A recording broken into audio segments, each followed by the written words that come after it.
Buenas tardes a todas, a todos. Gracias por acompañarnos esta tarde en el arranque del curso Artistas Testigos de su Tiempo, que tengo el gusto de dirigir y que se enmarca en la exposición Chagall, Un grito de libertad, comisariada por Ambre Gauthier y Meret Meyer, que se puede visitar en la sala de la Fundación Mapfre hoy y todavía un mes más, si no me equivoco. Soy Noemí de Haro, por cierto, que estoy... Ahora me van a ver. Estoy aquí.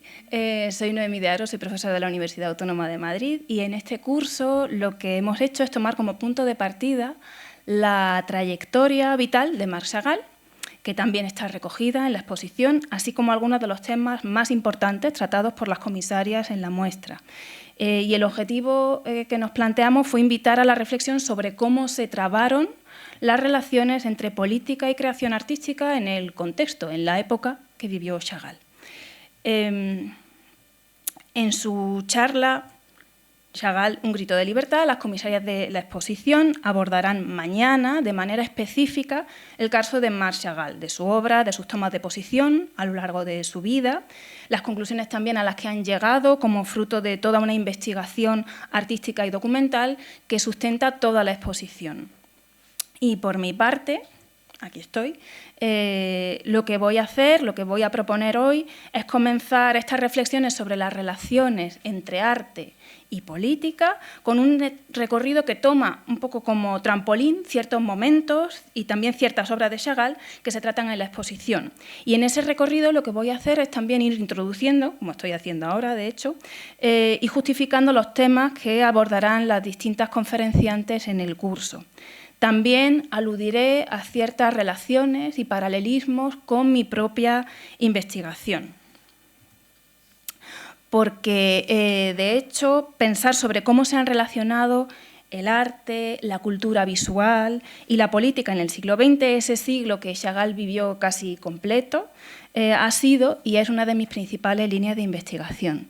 En ella, generalmente, lo que he hecho es centrarme en el estudio de artistas y de propuestas relacionadas con España. Por eso, de hecho, esos casos de estudio que voy a ir sacando a colación, porque veo ciertas analogías con temas tratados en la exposición de Chagall, en su mayoría tienen lugar en España. Por ejemplo, comencé a investigar trabajando sobre la primera red de artistas plásticos antifranquistas que estuvieron activos dentro de España. Y recientemente, este es el título de mi exposición, de mi charla hoy, Artistas Testigos de su Tiempo, preludio a un curso. Recientemente he tenido la oportunidad de profundizar en una parte de esta red, concretamente en los grupos que se desarrollaron en Córdoba y en Sevilla, en el sur de la península, en una exposición que he comisariado para el Centro Andaluz de Arte Contemporáneo, el CAC, que se titula Estampa Popular Sur. Y aquí hay algunas imágenes de la exposición que me apetecía mucho poder compartir también, ya que no estamos un poquito lejos de Sevilla. Estoy convencida, y así lo he podido corroborar a lo largo de mi carrera, que los artistas son personas cuyas acciones, cuyas obras, no podemos comprender cabalmente más que si vemos cómo se articulan con su contexto, y que la política no puede estar fuera de esto. Entre otras cosas, porque las propuestas de los artistas son intervenciones, acciones políticas ellas mismas. Y lo son no solamente porque sean representaciones, porque representen acontecimientos políticos, personajes políticos, sino también porque son propuestas, son acciones, como estaba diciendo, con agencia, con capacidad para hacer respecto de lo común, con una capacidad que puede ser, por tanto, transformadora. Podríamos decir que tienen esa capacidad porque tienen que ver con el compartir, con el partir y el repartir, porque de hecho a todos esos conceptos a la vez se refiere la noción, la palabra en francés partage, que utiliza un autor que se llama Jacques Rancière. El partir, el compartir, el repartir de lo sensible, sobre los que escribe él, por ejemplo, en El desacuerdo. Las prácticas artísticas, dice Rancière, y le cito, son maneras de hacer que intervienen en la distribución general de las formas de hacer y en sus relaciones con las maneras de ser y las formas de visibilidad. Claro, siendo consecuente con esto, entonces el título de esta charla y del curso tendría que ser más bien el de artistas, artífices de su tiempo, o algo así. Pero bueno, llegaremos al título más adelante, porque también tiene una razón de ser. Y por ahora vamos a seguir con esta idea de que las prácticas artísticas son maneras de hacer. Unas maneras de hacer que, a mi modo de entender, hay que entender en un sentido amplio, en un sentido laxo. Pensar las propuestas de los artistas, de las artistas, a través de este prisma, me permitió dar un giro, de reconocer al modo en el que miraba ciertos aspectos de mi investigación y también acerca de a qué cosas, a qué aspectos prestaba atención cuando comenzaba mi carrera. Por ejemplo, cuando me enfrenté inicialmente al estudio de las actividades de esta red de artistas antifranquistas, a las que he hecho referencia antes, a esta red de grupos de estampa popular, estas ideas me hicieron reparar en que, independientemente de lo que representaran las obras expuestas, en una época como era la dictadura franquista, en la que no había derecho a reunión, ya era algo muy relevante, muy significativo y también una apuesta política el generar con la inauguración de una exposición, por ejemplo, un tiempo y un espacio para el encuentro de gente, de personas con inquietudes afines. Aquí en la imagen lo que muestro es una fotografía de la inauguración de una exposición que tuvo lugar en Sevilla en 1964, que se titulaba 10 pintores sevillanos y un escultor, Nicomedes. Y lo que me parecía más interesante de estas imágenes, en las que inicialmente yo lo que intentaba era detectar, identificar las obras que había expuestas, era ver cuánta gente había hablando. O sea, realmente las obras estaban ahí, la gente les prestaba atención y hay imágenes en las que se vea que la gente las mira, pero la gente lo que está haciendo es hablar. Y tenían un encuentro, un espacio, un momento para poder hacer esto. Y estaba justificado y, a priori, nadie podía ir a decirles que eso no estaba permitido porque estaban en la inauguración de una exposición. También cuando se trataba de exposiciones que tenían lugar fuera de España, como esta que muestro en la imagen, que tuvo lugar en Ámsterdam, en una galería en Ámsterdam. Porque esta estrategia era una manera de lograr llevar la discusión sobre la dictadura. En este caso se trataba de una exposición de pinturas que hizo el artista Agustín Ibarrola cuando estaba en la cárcel. Le encarcelaron en los años 60, le apresaron en el 62 y estuvo en la cárcel en varias ocasiones. Y en la cárcel logró pintar además obras muy críticas con la dictadura, con la represión y con la violencia que sufrían las personas en la cárcel en ese momento, y las pintó obviamente de forma clandestina en la cárcel y las consiguió sacar gracias a toda una red de colaboradores y de presos fuera de la cárcel y fuera de España. Y, como decía, el mostrar este tipo de imágenes, estos testimonios, que eran testimonios no solamente en tanto en cuanto, de nuevo, por lo que representaban, sino por cómo habían sido hechas, en qué condiciones habían viajado y habían podido llegar a los ojos y a la presencia de sus espectadores. Esa parte también era parte del testimonio, parte de la acción política. El mostrarlas en una galería de arte también suponía desplazar y llevar la discusión sobre la política, sobre la situación de los presos en España, a un contexto en el que a priori muchas personas no esperaban encontrar la política y no esperaban encontrarse con esa discusión. De manera que era una manera de suscitar esa discusión en ese lugar y hacerla reconocible para muchas personas que eran sensibles a ellos, pero también darla a conocer para quienes no lo eran. En su Revolución, una historia intelectual, en Sotraverso comienza su capítulo sobre los cuerpos revolucionarios con una cita de Karl Marx, esperable quizá, y otra de Alexandra Kollontai, y arranca la primera sección, es decir, empieza citando a Marx, a Kollontai, y inmediatamente después cita a Chagall. Arranca la primera sección, titulada Cuerpos insurgentes, con esta obra de Chagall.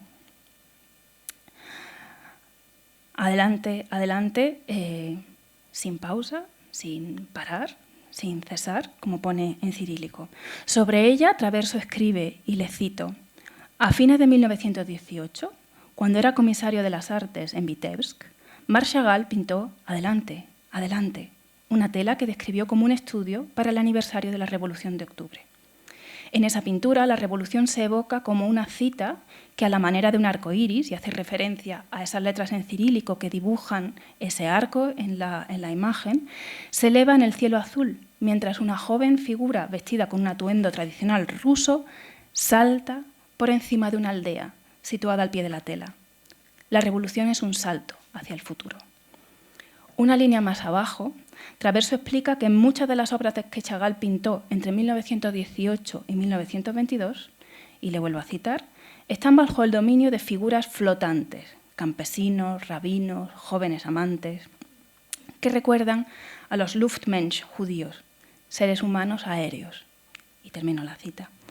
En el catálogo de Chagall, Un grito de libertad, Amr Gautier también se refiere al Luftmensch. Esta es una palabra yiddish que se incorporó al idioma alemán y que, cito ahora a Gautier, designaba en sus orígenes a un soñador, alguien con la cabeza en las nubes, desprovista de raíces, un peatón del aire. Me encanta esa imagen, por cierto, que aparece en las composiciones de Chagall desde los años 10 y hasta los años 30.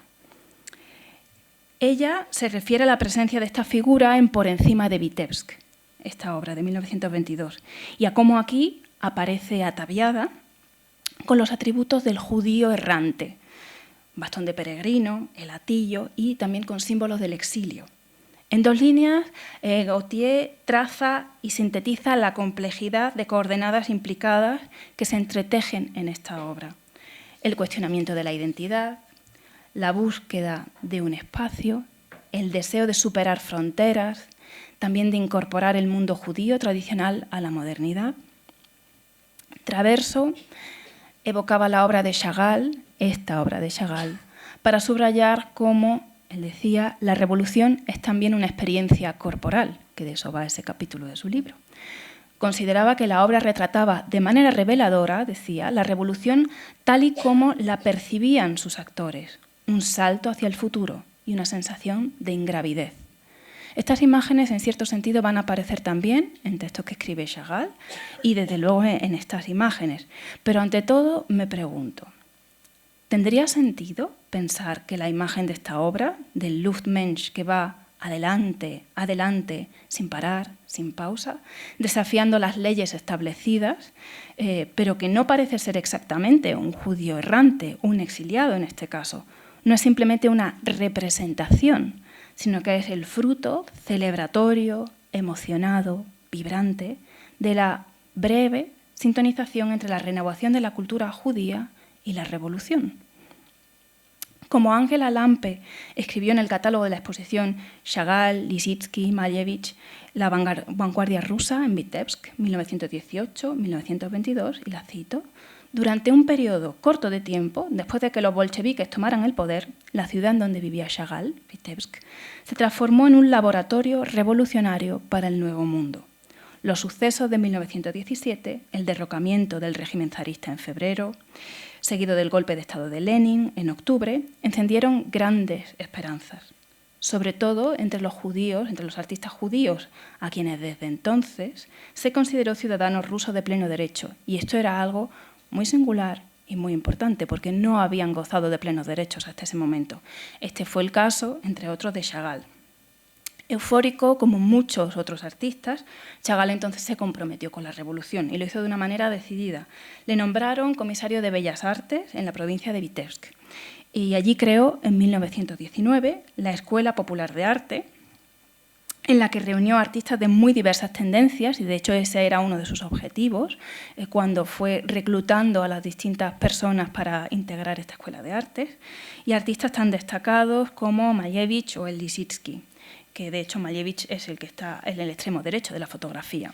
Aquí hay una fotografía de algunos de los miembros del comité creativo de la Escuela de Arte de Vitebsk, y sentados están Yuri Yehuda Pen, que es el tercero de la izquierda, Chagall, a quien pueden reconocer en el centro, Vera Ermolaeva, que también está ahí, la segunda desde la derecha, y, como he dicho, Malevich en el extremo derecho de la fotografía.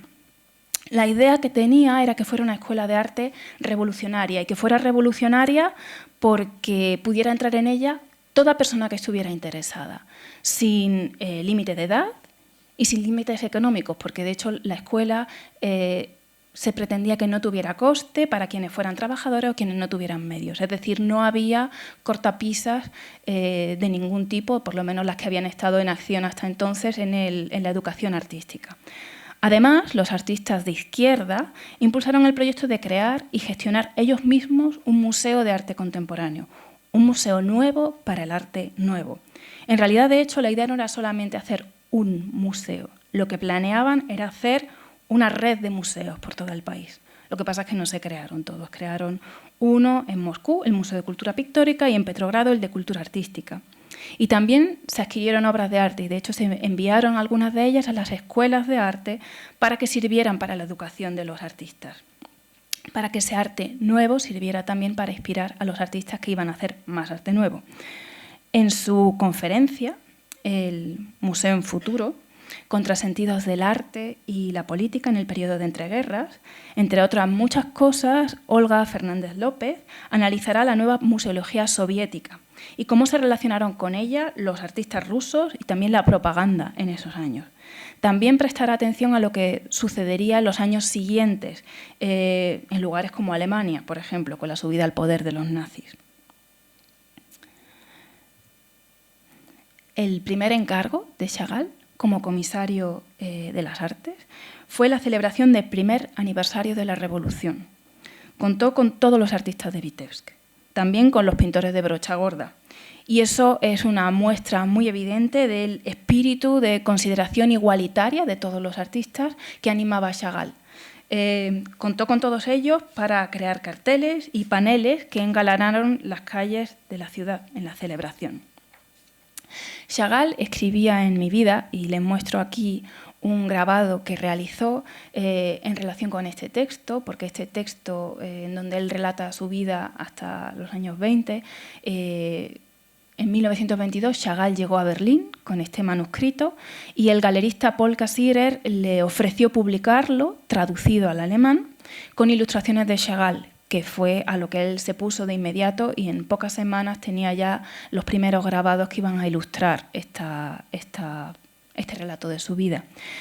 Chagall lo que pasa es que hizo los grabados, pero no se llegaron a publicar con el texto porque hubo complicaciones y problemas con la traducción, con la prosa de Chagall. De hecho, les recomiendo muy vivamente, si tienen ocasión, de leer este relato de su vida, porque a mí me parece que es un texto delicioso y aparte sobre unos acontecimientos y un periodo muy interesantes y fascinantes, y la manera en la que Chagall lo vive y lo narra, sobre todo, es muy, muy singular, muy cercana, muy encarnada y al mismo tiempo poética y revolucionaria a la vez, si se puede decir de alguna manera.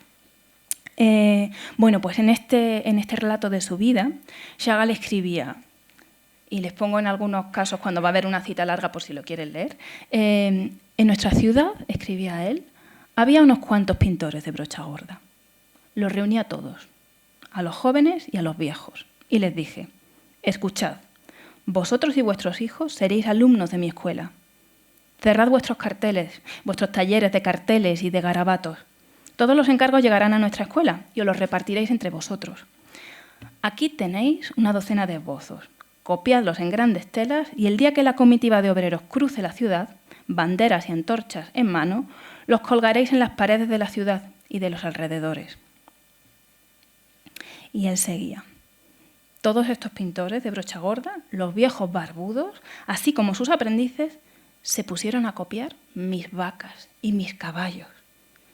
Y el día 25 de octubre, por toda la ciudad, se columpiaron mis animales multicolores, hinchados de revolución. En realidad no solamente se trató de animales multicolores hinchados de revolución. Hinchadas de revolución estuvieron todas las telas que se colgaron por la ciudad, y en esas telas había figuras humanas, como muestran los estudios que hizo Chagall y que se conservan. Adelante, adelante es uno de esos estudios. También lo era este. Paz a las cabañas, guerra a los palacios. Y Chagall se representó a sí mismo como un jinete soplando una trompa y volando sobre la ciudad.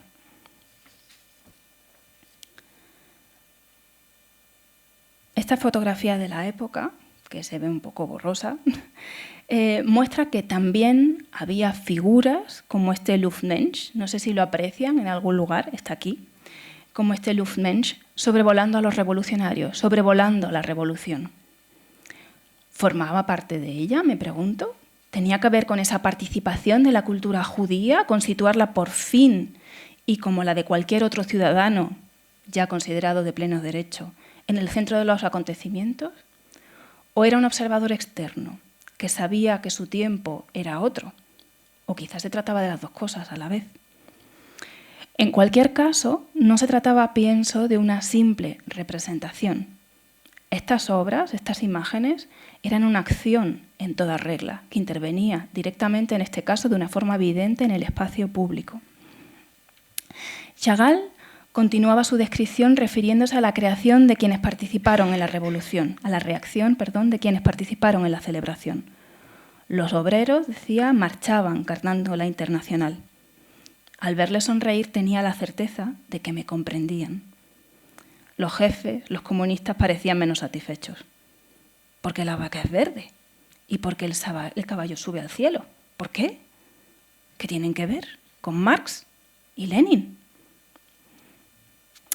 Las dificultades de las autoridades políticas para entender las contribuciones de los artistas son un escollo al que estos tienen que enfrentarse con mucha frecuencia. Me he encontrado con evidencias de ello en mi investigación en repetidas ocasiones,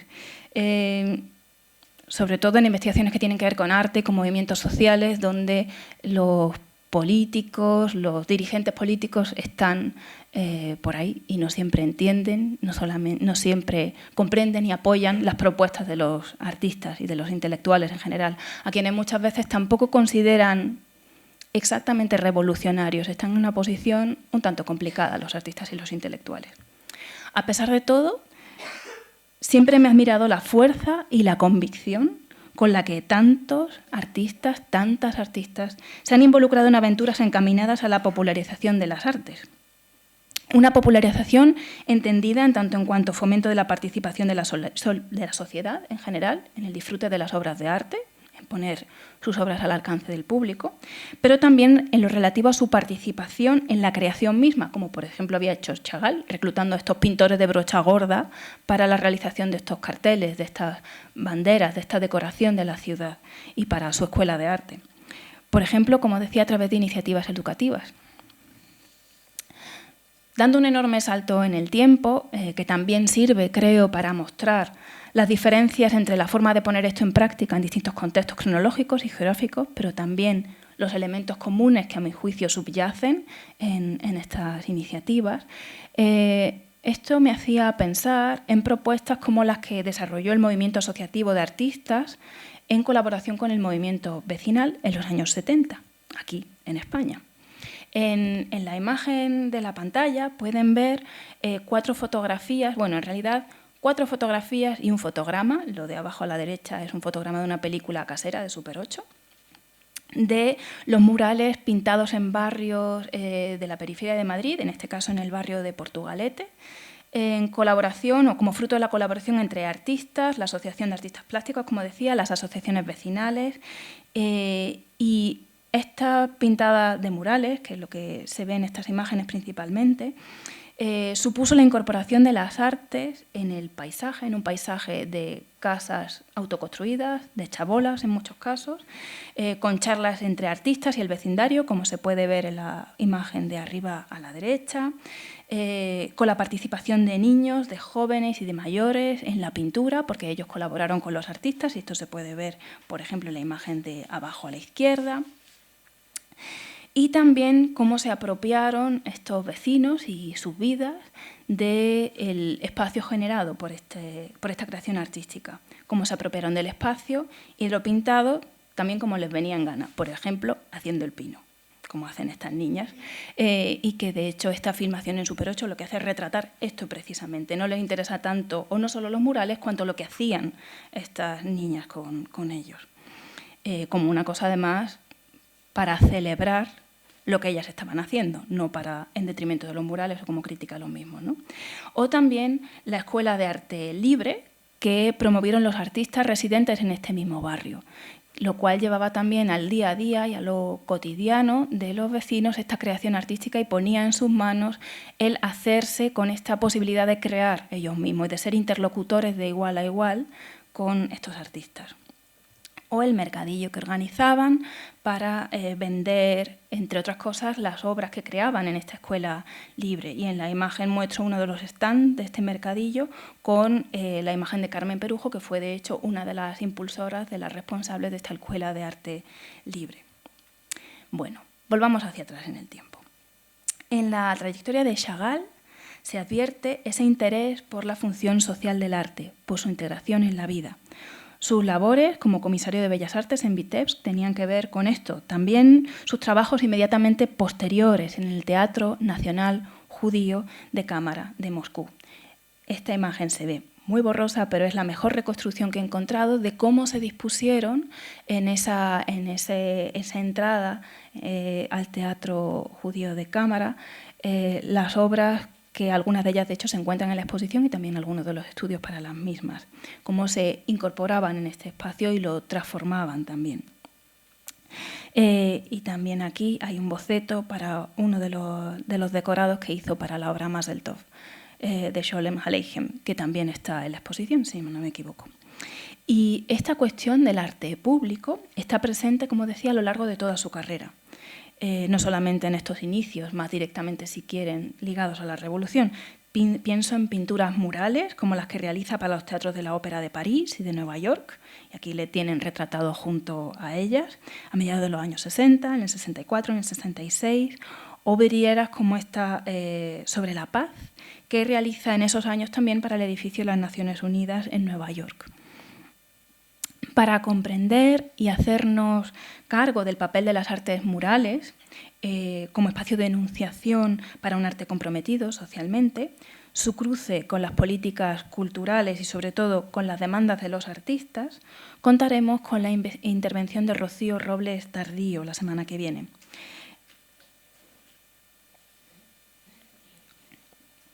En su charla, El artista y las artes murales, años 30, ella se centrará concretamente en el caso de Francia, en esos años 30, que fue un punto de referencia para las vanguardias, un contexto en el que se integró Chagall como tantos otros.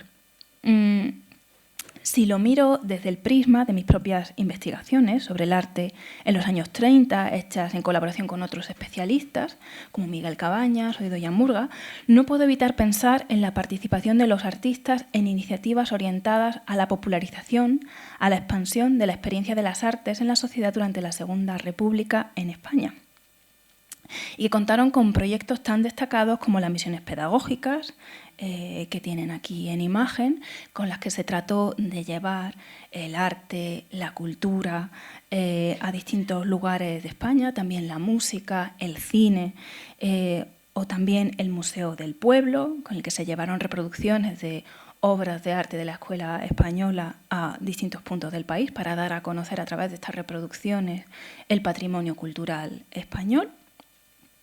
O también iniciativas como La Barraca, en las que participaron muy destacados artistas, en todas ellas, en realidad, en todas estas iniciativas, y que llevaron, entre otras cosas, el Teatro del Siglo de Oro con unas puestas en escena y unas propuestas muy renovadoras y muy vanguardistas a distintos puntos también de España, en los que no había llegado nada de esto.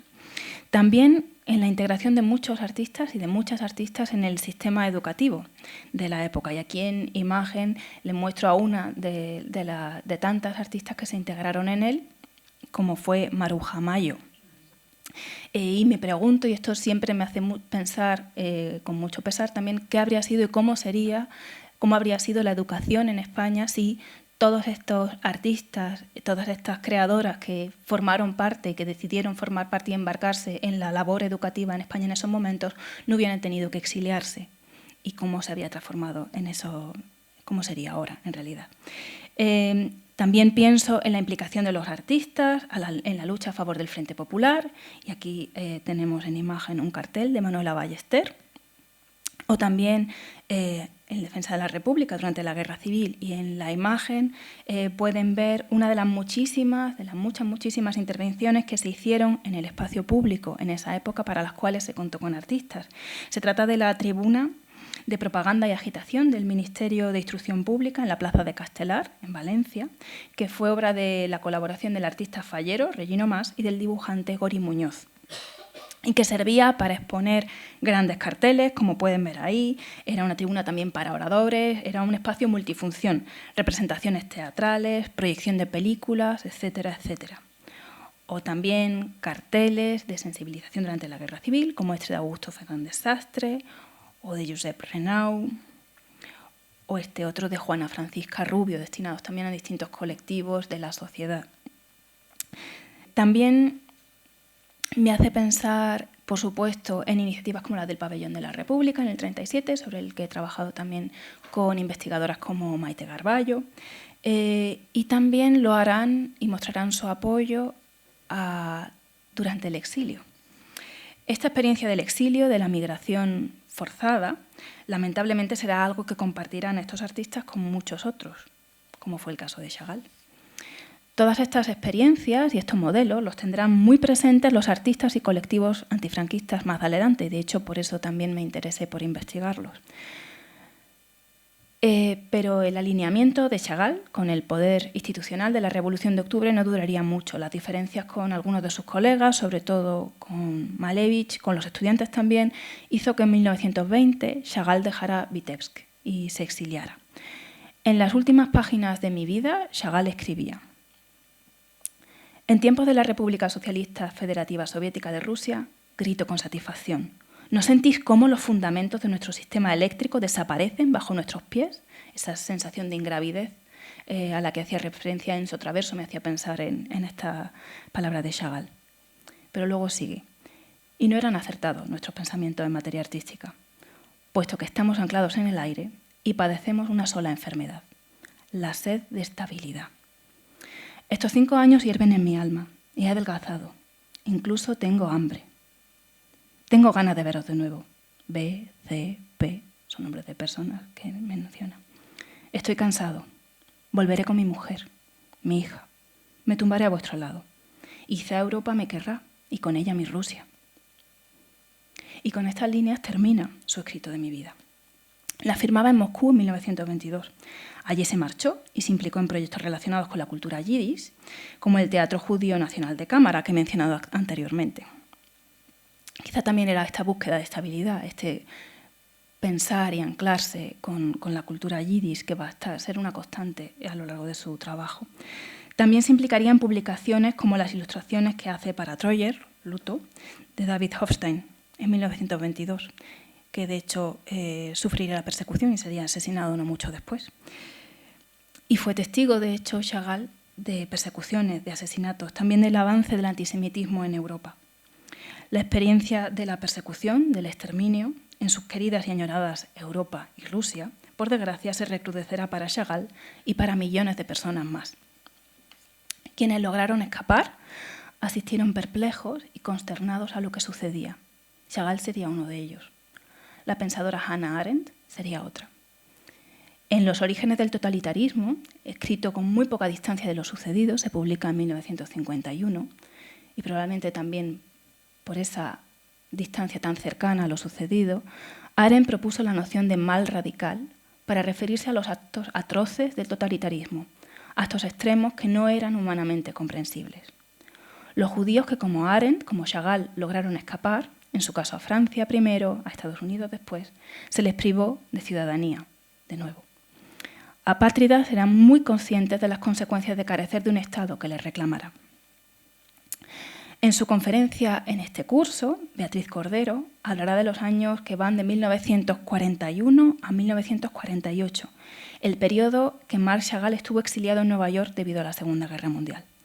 Su charla, titulada Figuración, Poesía y Compromiso Político durante la Guerra Fría, Marc Chagall en Estados Unidos, se centrará en su desembarco en la efervescente ciudad de Nueva York, en los años 40, prestar atención a sus relaciones con coleccionistas y comisarios estadounidenses, así como con otros artistas refugiados y las importantes exposiciones que se celebraron en Estados Unidos, que constituyen un clamoroso grito de libertad para el artista, a la vez que también una clara posición política por parte de las instituciones norteamericanas.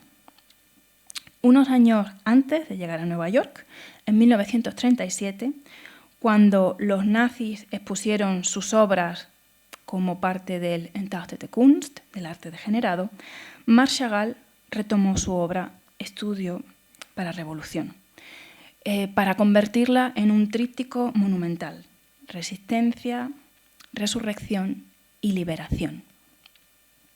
Pero es precisamente no una de las imágenes de este tríptico, el tríptico al completo, sino la imagen de uno de esos estudios para Revolución, la que protagoniza el cartel de la exposición Les peintres témoins de leur temps, los pintores testigos de su tiempo, de 1963, en la que participa Chagall, ya instalado de nuevo en Francia.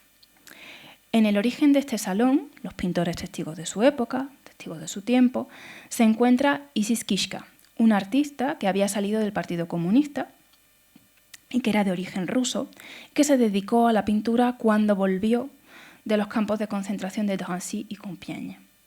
En 1947 impulsó la idea de reunir a artistas franceses y extranjeros para dar testimonio de su época y de sus contemporáneos.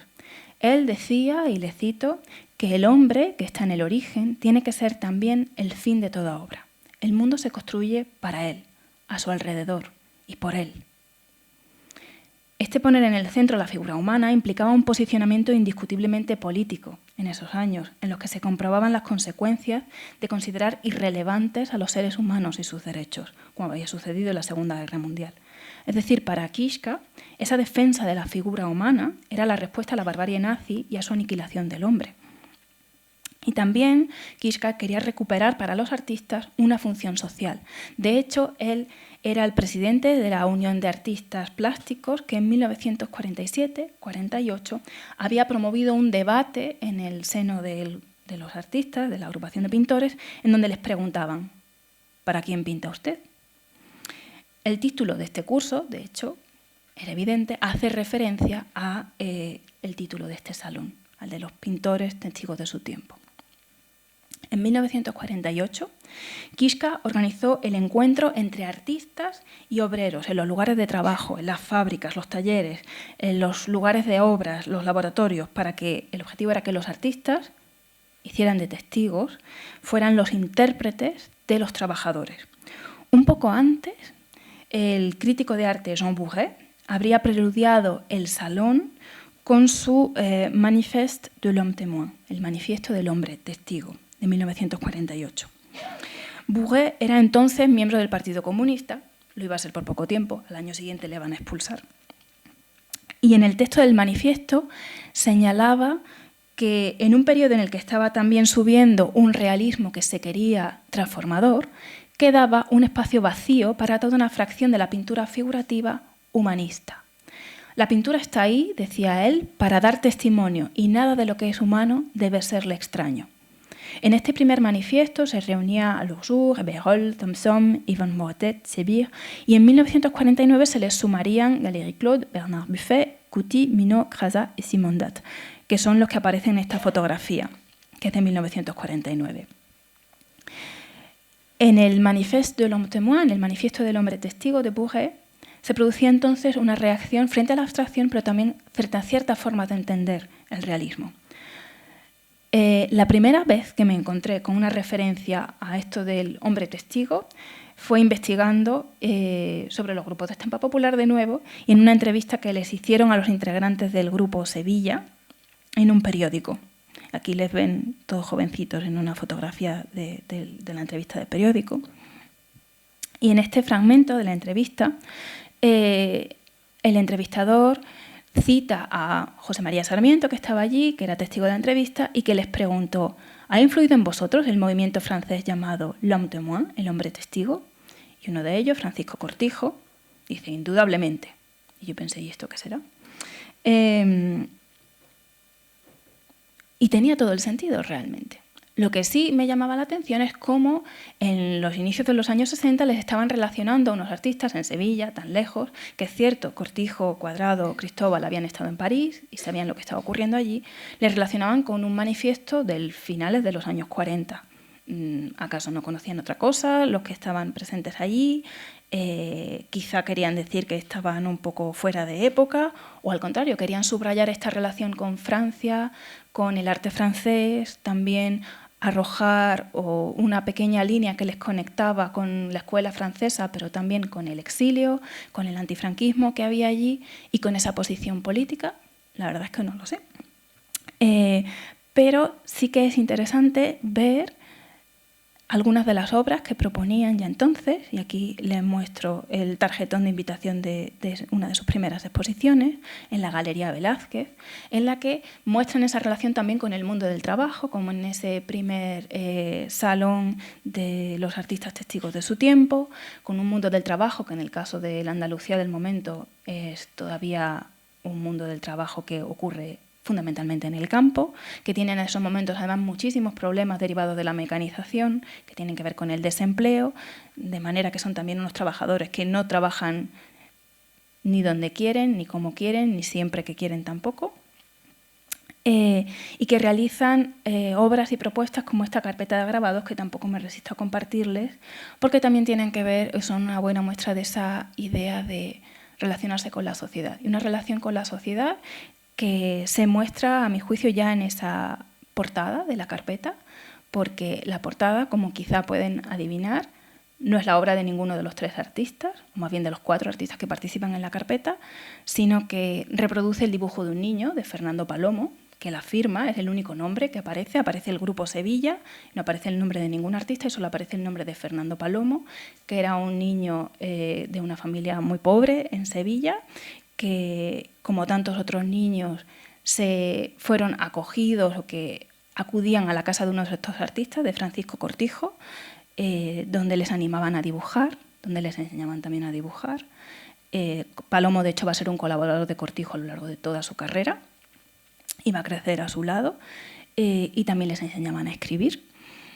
Y los toman, este grupo de artistas, como bandera y como imagen inaugural de su carpeta. Además, en esta portada de la carpeta se ve que el Grupo Sevilla tiene una sede, que está en calle Mirlo 13. Esto era un taller, pero en realidad era la casa de uno de ellos, donde, por los pocos medios que tenían, se reunían todos para pintar. Era la casa de Francisco Cortijo, donde vivía él con su familia, y se reunían este grupo de artistas subversivos y de izquierdas en esa época.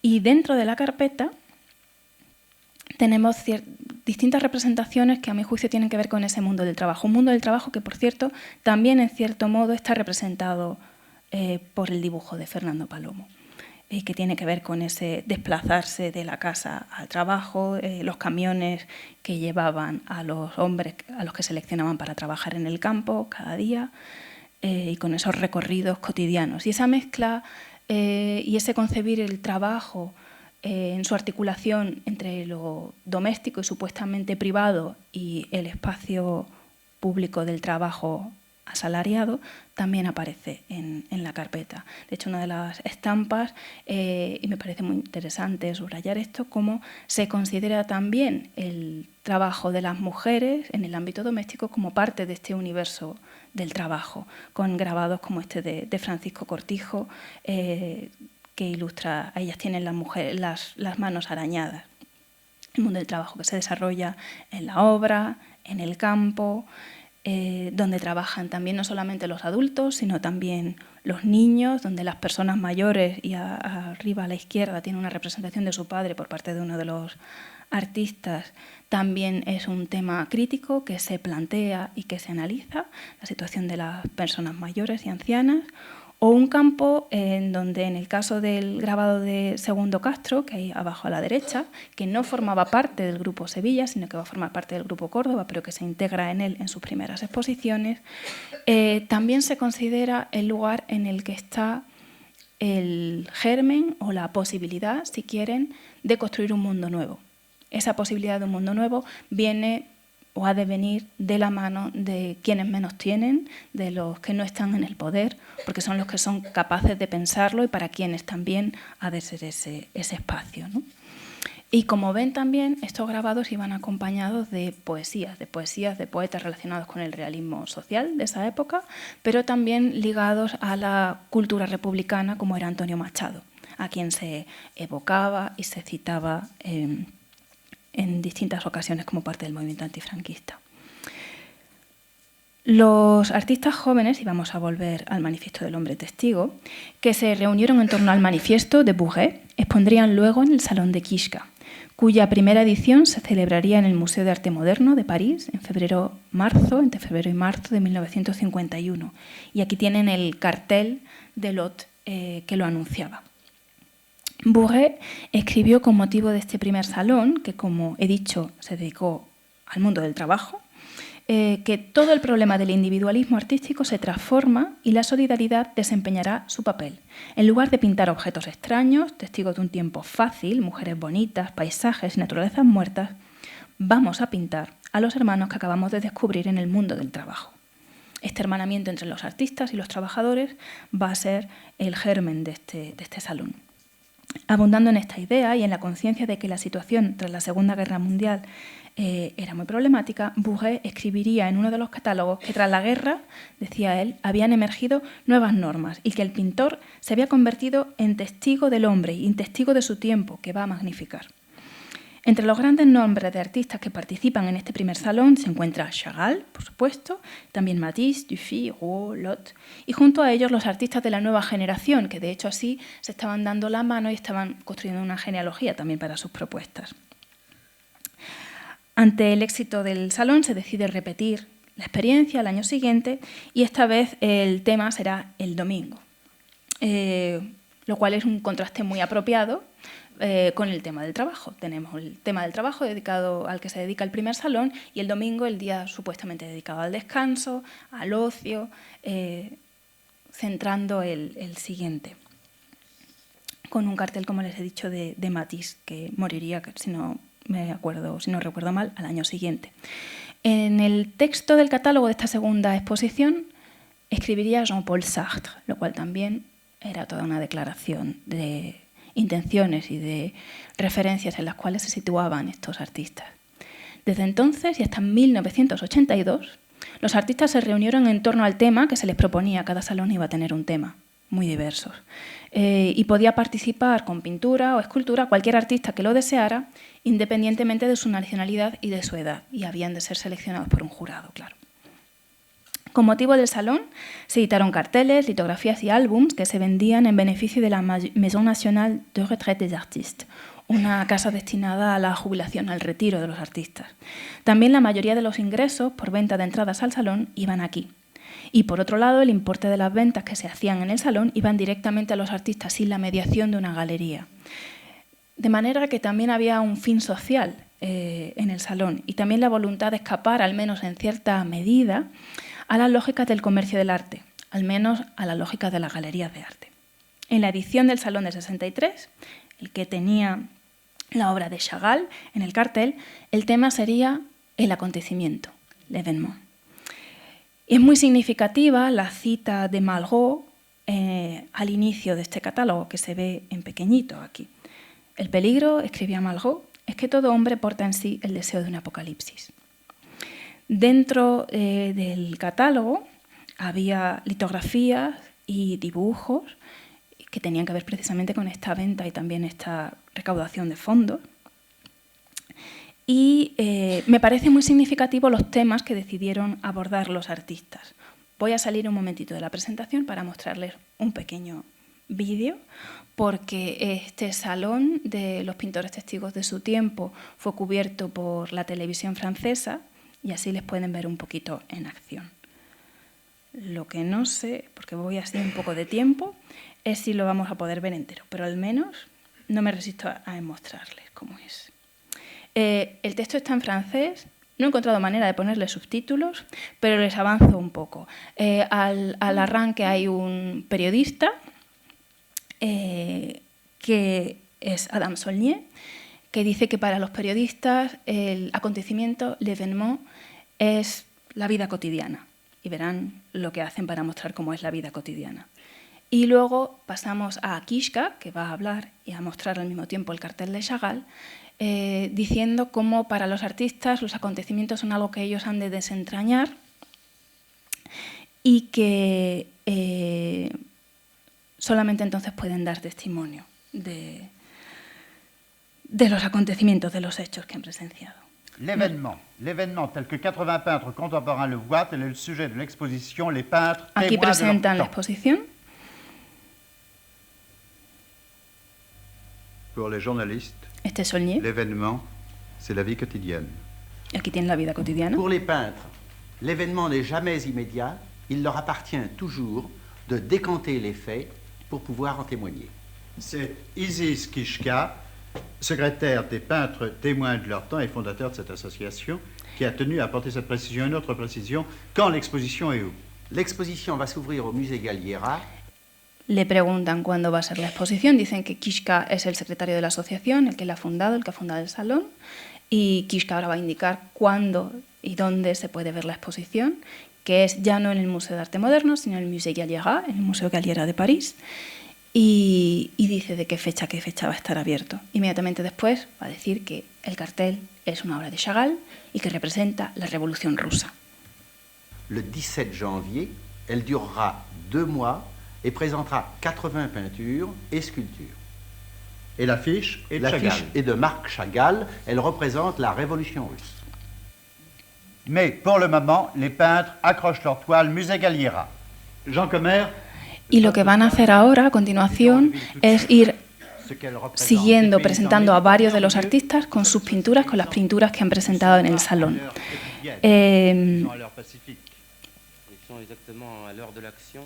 Los distintos artistas, lo que me llama la atención es que para retratar o para responder a esta llamada en torno al acontecimiento, una mayoría importante de ellos, de los que presenta esta noticia, hacen referencia a acontecimientos que tenían que ver con el pasado más inmediato y con sus experiencias personales.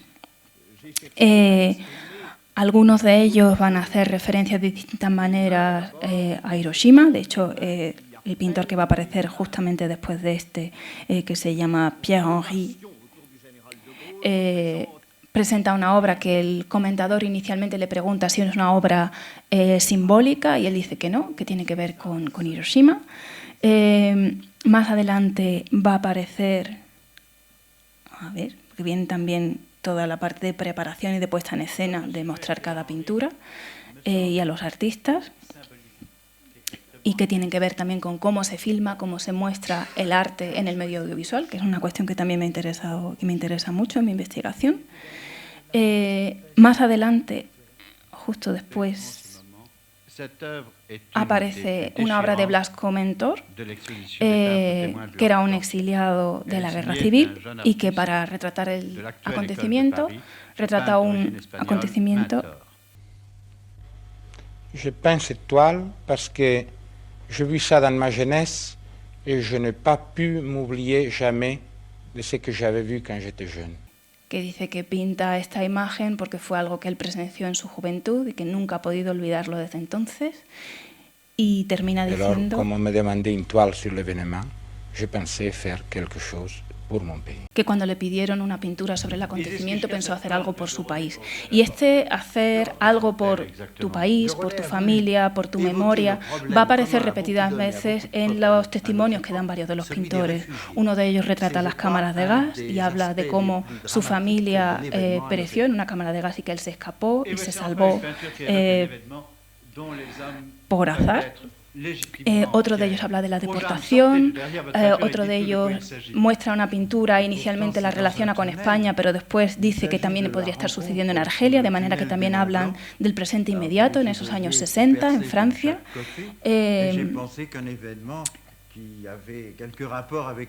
Incluso hay también una representación de Cuba, de manera que el cómo entendían este acontecimiento y de qué manera también les movía a los artistas este tipo de propuesta temática me parece muy reveladora, ¿no?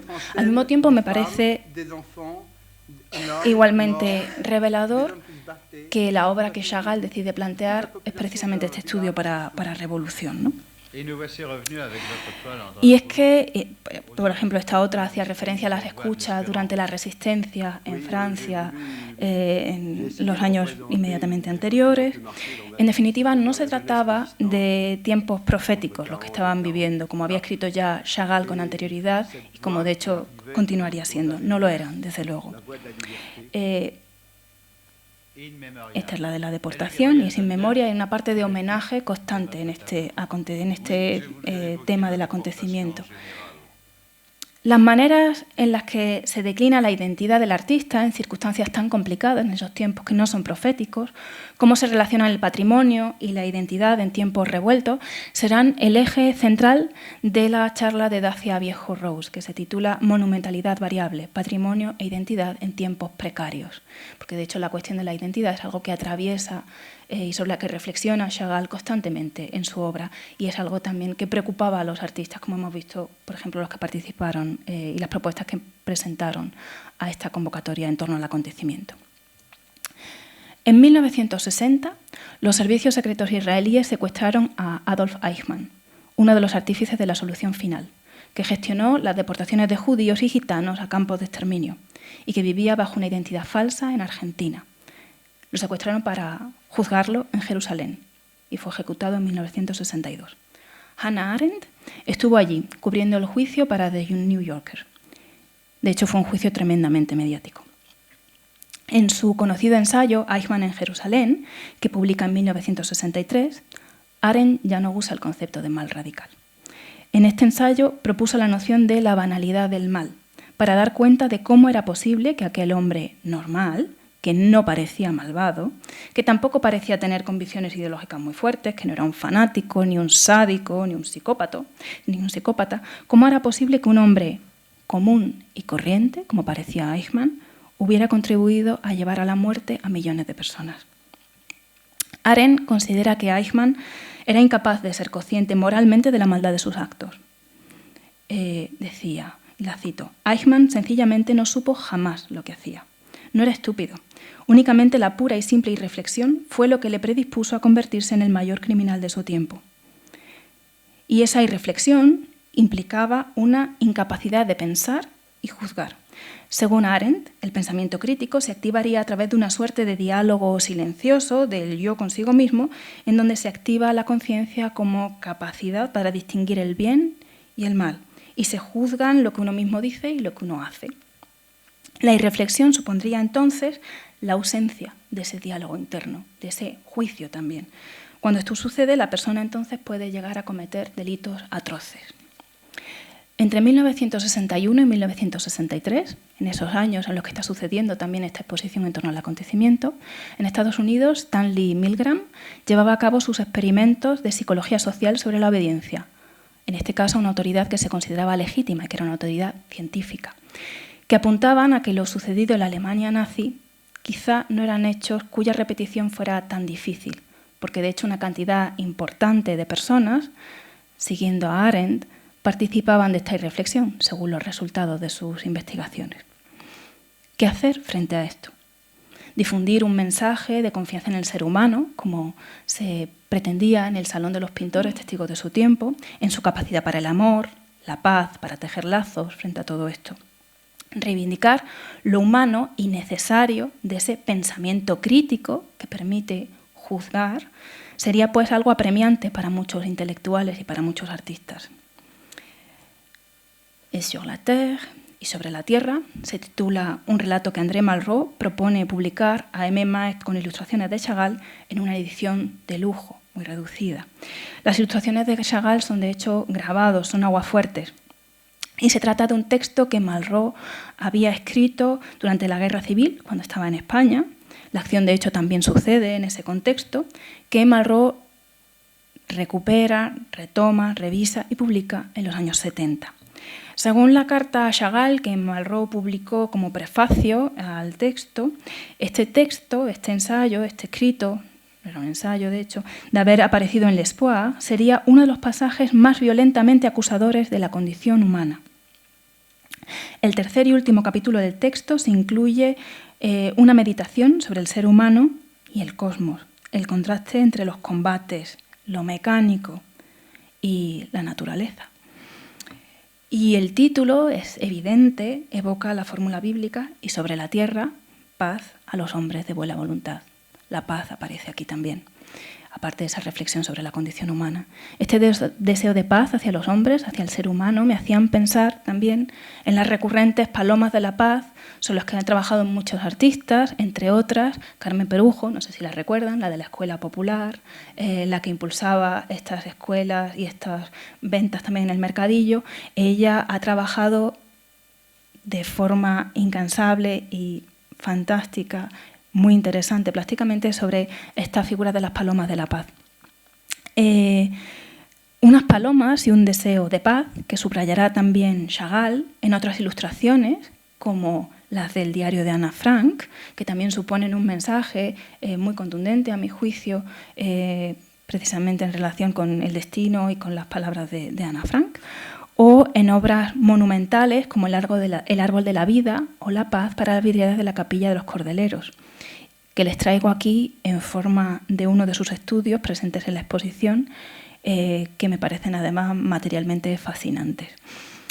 Y me permitirán entonces que en estos tiempos, que tristemente tampoco son proféticos, me quede con la confianza y el deseo de que no prescindamos de nuestra capacidad de juicio crítico y con estos deseos de paz. Muchas gracias.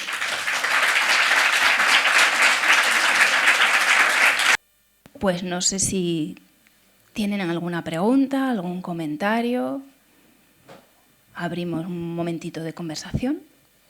No, es que lo que a mí más me interesaba de toda esta conferencia, que ha sido muy importante para mí, si tiene algún listado de sus publicaciones para poderlas estudiar tranquilamente. De las publicaciones de Chagall, mías. Sí, iba a decir, le puedo mandar mi currículum, no, pero no estamos en ese contexto. Sí, claro. Yo le puedo dar mi correo si me lo quieren mandar. Claro, sí, encantadísima de compartirlas. Claro, hay algunas que están en abierto, ojalá todas lo estuvieran. Sí, encantada de compartirlas. Me parece que cubre un hueco muy importante en el arte contemporáneo y que es muy interesante estudiarlo. Pues me alegro mucho de que lo vea así. La verdad, es una investigación que me apasiona, la verdad. Y sí. Y muy poco tocada, la verdad. Muy poco tocada. Sí, es cierto que es un agujero así de grande el que hay en ese tema. Sí, hay cada vez más investigadoras e investigadores trabajando ahí y la verdad es que merece mucho la pena y creo que sí, que nos lo merecemos también. Sí. Pues luego le doy mi correo y si me sin ningún problema. Claro, si me buscan también en la Universidad Autónoma aparecen algunas cosas, pero no todas, sí, porque... Ya buscaré también. Pero sí, por supuesto. Si quiere ahora después me lo... Muchísimas gracias. Encantada de compartir lo que les interese. ¿Perdón? Google Scholar está ahí también. Tengo también mi correo... No aparecía mi correo, que eso lo hago en las clases, perdón. Pero se lo puedo dar. Claro que sí. ¿Por qué Chagall se decepciona tanto con la Revolución Rusa y eso hace que se marche y que migre a París, que migre a Estados Unidos, que vuelva solo de visita y no le convence nada lo que ve cuando llega allí? ¿Qué es lo que hace que él cambie, o sea, su postura tan a favor a luego una postura tan en contra? Pues yo no soy experta en Chagall, es decir, que he aprendido muchísimo con la exposición. Creo que esta pregunta probablemente quienes mejor se lo puedan responder sean mañana las comisarias de la exposición. Lo que sí que creo que puedo adelantar es que la Revolución Rusa se volvió un poquito antisemita. Y también a los artistas de vanguardia no le interesaron todo el tiempo. Va a empezar unas persecuciones muy fuertes de artistas, de judíos, se va a volver muy violenta y muy rígida. Es que luego yo también había leído que los artistas llega un momento que no les dejan crear como ellos quieren y que les dicen, sí, podéis diseñar trajes de fábrica, de obreros, podéis pintar carteles de propaganda, pero no podéis crear como vosotros queréis crear. tenéis va a haber que una crear directrices. en una determinada manera. Sí, a partir de mediados de los 30 va a haber unas directrices muy fuertes y antes, con toda parte del realismo socialista, que es lo más evidente, pero es que se les van a poner muchísimas cortapisas y van a empezar a deportar y asesinar artistas. El autor de Troyer lo van a asesinar de una forma constante. Entonces van a tener un control perro. Nada, no sé. De todas formas, yo creo... ¿Mañana va a poder venir? Sí. Yo creo que quienes mejor se lo van a poder contar con todo detalle el caso específico de Chagall van a ser las comisarias, porque ellas han realizado toda la investigación que está ahí detrás. Chagall se va por problemas y conflictos, inicialmente con la gente de la escuela, y después es que el antisemitismo va a ser brutal. Ese momento de tener derechos que experimentaron los judíos un tiempo en Rusia va a ser muy corto. Va a ser muy corto. Gracias. Hola. Hola, buenas tardes. Mira, a raíz de lo que estás contando, de que tuvo contratiempos o rechazos con artistas vanguardistas y has nombrado a Mayakovsky. Cuando Mayakovsky dices que... Malevich. Malevich. Con Mayakovsky no, es que entonces con Mayakovsky es que sufrió precisamente lo mismo que estás diciendo de los vanguardistas, que incluso se suicidó porque era poeta, sobre todo pues con los mandos comunistas o revolucionarios. Entonces Malevich de todas maneras también era vanguardista. Y entonces, ¿cuál fue el motivo de ese encontronazo o esa disputa que hizo que se fuese? Pues eso, por lo que yo he podido leer, fue un tema muy controvertido. De nuevo, creo que probablemente pueden darle mucho más matices mañana Meret Meier y Ambre Gautier, pero lo que yo he leído es que, de hecho, la idea de Chagall cuando crea la escuela es de tener artistas de muchas tendencias diferentes, algunos incluso completamente contrapuestos, y que sea, si quieren, estar expuestos a distintas tendencias y de decidir qué es lo que mejor les encajaba en lo que formara a los alumnos. Y Malevich, al parecer, era muy carismático, era un sujeto muy, muy carismático. Al parecer también fascinó a Lissitzky y formaron un grupo muy cohesionado. Los alumnos se fueron también a Malevich y dejaron de lado a otros como a Chagall y se enfrentaron también, supongo, en cuestiones de liderazgo, carismas en la escuela y de querer, frente a Chagall, que quería esa diversidad y esa pluralidad, que siempre es muy complicada de manejar y mantener, también una apuesta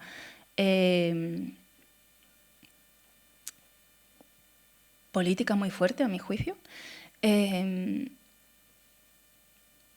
Malevich quería orientar a todo el mundo en una única dirección y fundaron un grupo muy interesante, muy vanguardista, hicieron unas obras fantásticas. Es que ser vanguardista no garantiza el ser plural.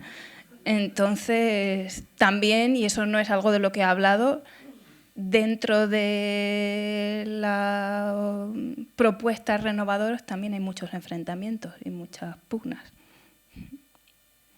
Pero de nuevo creo que probablemente Ambre Gautier y Meret Meier mañana le van a poder dar un espectro mucho más rico y más completo que el que yo pueda dar hoy.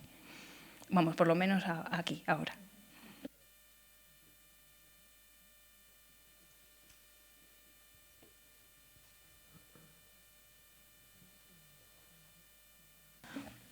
Bueno, pues si nadie más se anima, ahora sí que sí vuelvo a lo que decía antes. Espero que puedan venir a las siguientes sesiones del curso y que podamos seguir teniendo tiempo y ocasión para conversar y poder también escucharles, que seguro que aportarán muchísimo como han hecho ahora a la conversación. Muchas gracias.